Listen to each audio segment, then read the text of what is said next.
வணக்கம். நான் உங்கள் சுகந்தி பேசுகிறேன். இன்றைக்கி இந்த கேன் வச்சு நமக்கு ரொம்ப யூஸ்ஃபுல்லான ஒரு வெங்காயம் கட் பண்ணுறதுக்கும் பூண்டு உரிக்கிறதுக்கும் ஒரு யூஸ்ஃபுல்லான ஒன்று தான் பார்க்க போகிறோம். இதுக்கு நம்ம இதை இந்த மாதிரி சைஸில் நம்ம கட் பண்ணி எடுத்துக்கோங்க. கட் பண்ணி எடுத்துகிட்டு இதையும் நம்ம ரெண்டாக கட் பண்ணிக்கலாம்.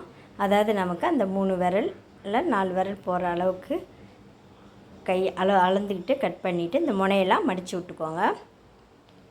ஒரு கட்டரை வச்சு இந்த மாதிரி 3 சைடும் அப்படியே மடக்கி விட்டுக்கோங்க, இல்லைன்னா கையெல்லாம் கிழிக்கும். இந்த பாருங்கள், இந்த மாதிரி நான் மடக்கி விட்டுட்டேன். இப்போ இந்த பக்கமும் அந்த பக்கமும் 2 பக்கமும் ஹோல் போட்டுக்கோங்க. இந்த மாதிரி ஒரு கோணி ஊசி தான் எடுத்திருக்கேன், அதால் இந்த பக்கமும் அந்த பக்கமும் ஹோல் போட்டுப்போம். போட்டுட்டு ரப்பர் பேண்ட் வச்சு நீங்கள் 2 பக்கமும் கட்ட போகிறோம். ரொம்ப ஈஸிங்க, இது எல்லாருமே செய்யலாம். நமக்கு வெங்காயம் கட் பண்ணும்போது விரல்லாம் புதுசாக கட் பண்ணுறவங்க விரலில் அப்பப்போ கட் பண்ணிப்பாங்க. இந்த மாதிரி இன்னும்போது இது நல்லா சேஃபாகவும் இருக்கும். புதுசாக கட் பண்ணுறவங்களுக்கு இது ஈஸியாகவும் இருக்கும். ரப்பர் பேண்டு இந்த மாதிரி முடிச்சு போட்டுக்கோங்க. போட்டுட்டு நான் சின்ன ரப்பர் பேண்ட் எடுத்திருக்கேன், அப்போ தான் உங்களுக்கு கொஞ்சம் டைட்டாக இருக்கும். பெரிய ரப்பர் பேண்டுன்னா உங்களுக்கு லூஸ் கொடுக்கும். நான் சின்னதாக ரப்பர் பேண்ட் எடுத்து 2த்தையும் ஜாயின் பண்ணிவிட்டு இந்த பக்கமும் அந்த பக்கமும் அதை நம்ம முடிச்சு போட்டுப்போம். பாருங்கள், முடிச்சு போட்டுட்டு நம்ம விரல் அது உள்ளே இன்செக்ட் பண்ணணும்.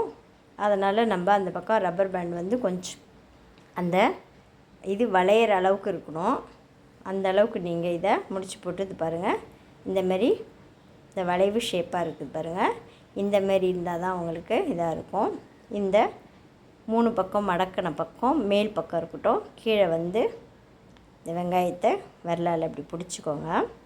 நம்ம சுண்டு விரலாலையும் கட்டை விரலாலையும் பிடிக்கலாம், இல்லை வெறும் கட்டை விரலாலையும் வேணாலும் பிடிச்சிக்கலாம். பிடிச்சிட்டு இந்த மாதிரி கட் பண்ணிட்டிங்கன்னா உங்களுக்கு விரல் கட் பண்ணாத நம்ம ஸ்பீடாகவும் கட் பண்ணலாம். இது எல்லோருக்கும் புதுசாக வெங்காயம் கட் பண்ணுறவங்களுக்கும் ரொம்ப ஈஸியாக யூஸ்ஃபுல்லாக இருக்கும்னு நினைக்கிறேன். பாருங்கள், எவ்வளோ ஸ்பீட் கட் பண்ணுறோம், பயமே இல்லாத கட் பண்ணிக்கலாம். இதுதாங்க, இது நல்லா இந்த டின்னில் வளையக்கூடியதுன்றதுனால நம்ம இந்த டின்னை யூஸ் பண்ணி இந்தமாரி வெங்காயத்தை கட் பண்ணிக்கலாம். இது எல்லோருக்கும் பிடிச்சிருக்கோன்னு நினைக்கிறேன். அடுத்தது இது முடிச்சுட்டு நம்ம பூண்டு உரிக்கிறதுக்கு எப்படி செய்யலான்னு பார்க்கலாம். இதேமாரி பூண்டு உரிக்க நமக்கு விரல் சுற்றி அளவு எடுத்துக்கோங்க. இதையும் அதே போல் 3 பக்கம் மடக்கிக்கலாம். இந்த பக்கம் மடக்காத பக்கத்தில் நம்ம கட்டை விரல் சைஸுக்கு கட்டை விரலை விட கொஞ்சம் ஒரு 1/4 இன்ச் அளவுக்கு மேலே இருக்கணும். அந்த அளவுக்கு அளந்துட்டு 2 பக்கமும் கட் பண்ணிவிட்டு கொஞ்சம் ஷார்ப்பாக வச்சுக்கோங்க. நம்ம நகம் எப்படி இருக்குமோ அந்தமாரி கொஞ்சம் ஷார்ப்பாகவே வச்சுக்கோங்க. இந்தமாரி கட் பண்ணி எடுத்துப்போம். கட் பண்ணிவிட்டு இதை கட்டை விரலில் இந்த மாதிரி பாருங்கள், இந்தமாரி இன்சர்ட் பண்ணிக்கோங்க. பண்ணிவிட்டு ரப்பர் பேண்டை ஒரு 2-3 சுற்றிக்கலாம். இது ரப்பர் பேண்ட் போடுறதுனால நம்ம விரல் எந்த சைஸ் இருக்கோ கரெக்டாக இன்செக்ட் ஆகிடும். இப்போ பாருங்கள், பூண்டு எவ்வளோ ஈஸியாக உரிக்கிற பாருங்க. நமக்கு நகை கண்ணும் எரியாது. பூண்டு அதிகமாக உரிச்சோம்னா நம்ம நகத்தூளில் அந்த பூண்டோட சாறு போய் எரியும்.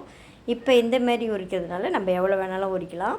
ஈஸியாகவும் அதால் கட் பண்ணி எடுக்கவும் ஈஸியாக இருக்கும். இது உங்களுக்கு ரொம்ப யூஸ்ஃபுல்லாக இருக்கும்னு நினைக்கிறேன்.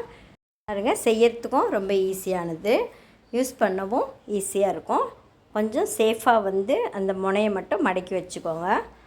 மடக்கி வச்சிட்டிங்கன்னா நீங்கள் பூண்டு உரிக்கிறதுக்கும் அதே போல் வெங்காயம் கட் பண்ணுறதுக்கும் யூஸ்ஃபுல்லாக இருக்கும். உங்களுக்கு இது 2ம் பிடிக்கும்னு நினைக்கிறேன். நன்றி, வணக்கம்.